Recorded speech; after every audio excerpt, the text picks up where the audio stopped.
नारायणं नमस्कृत्यं नरं चैव नरोत्तमं देवीं सरस्वतीं व्यासं ततो जयमुदीरयेत्। वसुदेवसुतं देवं कंसचाणूरमर्दनं देवकी परमानन्दं कृष्णं वन्दे जगद्गुरुं।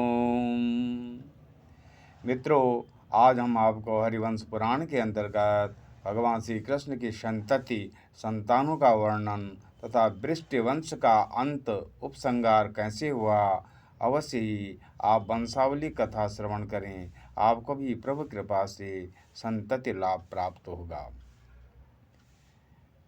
हरिवंश पुराण के अंतर्गत परीक्षित पुत्र जन्मेजय ने वैशंपायन जी से पूछा कि भगवान श्री कृष्ण की कई हजार रानियों में से 8 को प्रमुख बताया गया है। उन 8 की संतानें कौन कौन सी थी, यह आप मुझे बताइए। तो वैशंपायन जी ने कहा, राजन, प्रधानतः 8 पटरानियां पुत्रवती थी, ऐसा माना गया है। उनकी सभी संतानें वीर थी। उन रानियों के जो जो संतानें हुई मैं बताता हूँ, सुनो। रुक्मणी, सत्यभामा, देवी नागनजिति, सत्या, शिवी देश की राजकुमारी सुदत्ता, मनोहर हास वाली लक्ष्मणा, मित्रविंदा, कालिंदी, जाम्बवती, पौरवी और मद्र देश की राजकुमारी सुभीमा, ये श्री कृष्ण की मुख्य रानियां थीं। इनमें से रुक्मणी के पुत्रों का वर्णन करता हूँ, सुनिए। रुक्मणी के गर्भ से पहले शुभ लक्षण संपन्न प्रद्युम्न का जन्म हुआ, जिन्होंने आगे चलकर संबरासुर का वध किया था। उनके दूसरे पुत्र चारुदेष्ण थे, जो वृषण वंश में सिंह के समान पराक्रमी और महारथी वीर थे।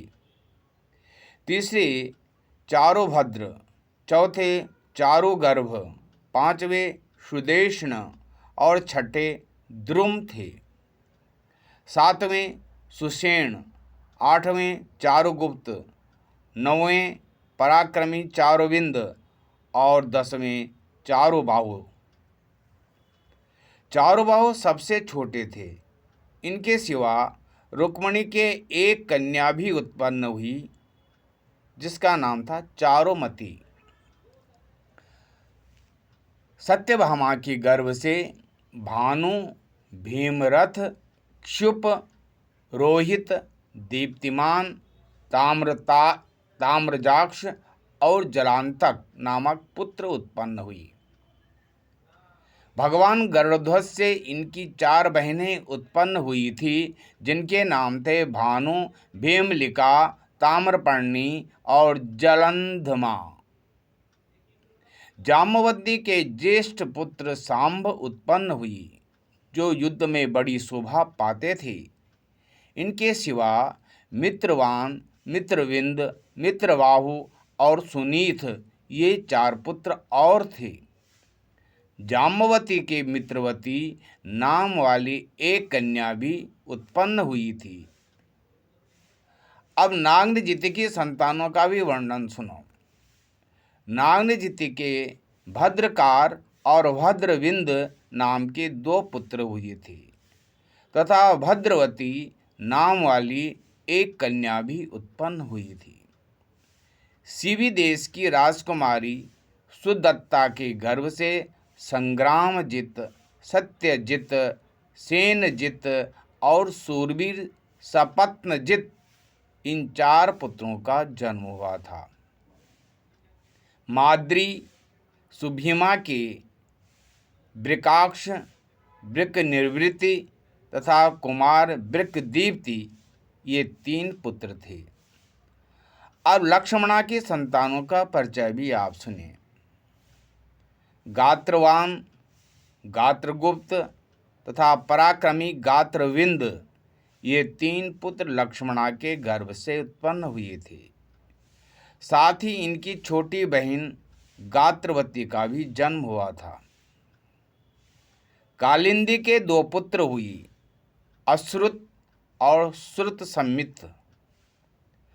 मधुसूदन ने अश्रुत नामक पुत्र को श्रुतसेना नाम वाली पत्नी की गोद में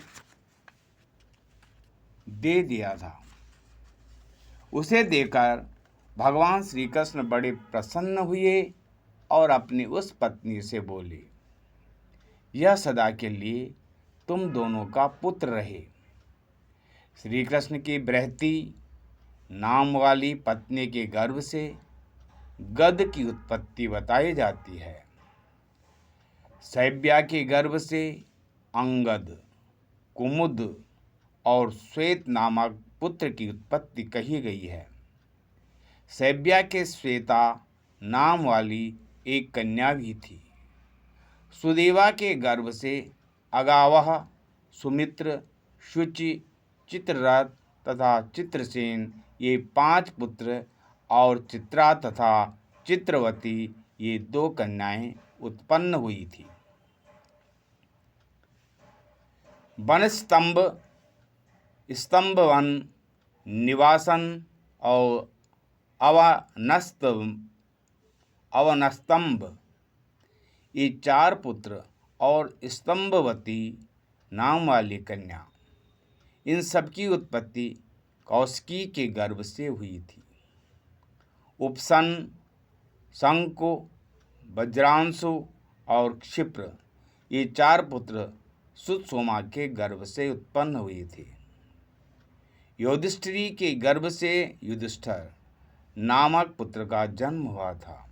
इसके सिवा 2 पुत्र और उत्पन्न हुए, ये कपाली तथा गरुड़।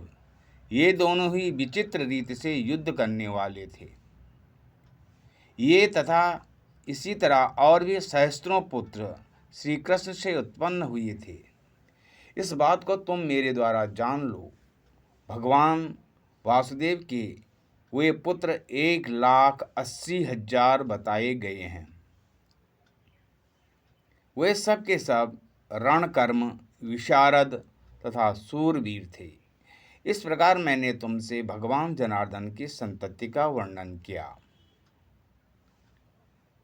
राजा जन्मेजय प्रद्युम्न के विदर्भ राजकुमारी रुक्मवती के गर्भ से अनिरुद्ध नामक पुत्र का जन्म हुआ, जिसकी गति को युद्ध में कोई रोक नहीं सकता था।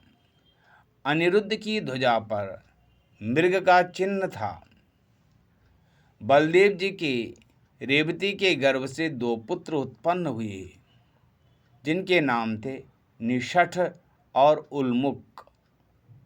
ये दोनों भाई देवताओं के समान तेजस्वी तथा पुरुषों में श्रेष्ठ थे। वसुदेव के 2 पत्नियां और थीं, सुतनु और सुतारा। इन दोनों के गर्भ से वसुदेव के 2 पुत्र उत्पन्न हुए, पौंड्रक तथा कपिल। इनमें से कपिल तो सुतारा के गर्भ से उत्पन्न हुआ और पौंड्रक सुतनु का पुत्र था। उन दोनों भाइयों में से पौंड्रक तो राजा हुआ और कपिल वन को चला गया। वसुदेव से उनकी चतुर्थ वर्ण वाली भार्या से एक महाबली वीर का जन्म हुआ था, जिसका नाम था जरा।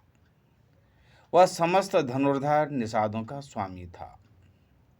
काश्या ने सांब से सुपार्श्व नामक पुत्र प्राप्त किया, जो महान वेगशाली था। अनिरुद्ध के सानु नामक पुत्र उत्पन्न हुआ। सानु से वज्र का जन्म हुआ। वज्र से प्रतिरथ उत्पन्न हुआ। प्रतिरथ के पुत्र का नाम सुचारु था। वृष्णि के छोटे पुत्र अनमित्र से सिनि का जन्म हुआ। सिनि से महारथी सत्यवादी सत्यक उत्पन्न हुई।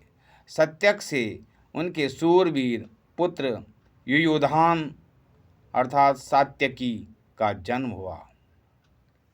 युयुधान का पुत्र असंग और असंग का पुत्र मणि हुआ। मणि के पुत्र का नाम युगंधर था। इस प्रकार यहाँ वंश का वर्णन समाप्त किया जाता है। ओम नमो भगवते वासुदेवाय। ओम नमो भगवते वासुदेवाय। ओम नमो भगवते वासुदेवाय।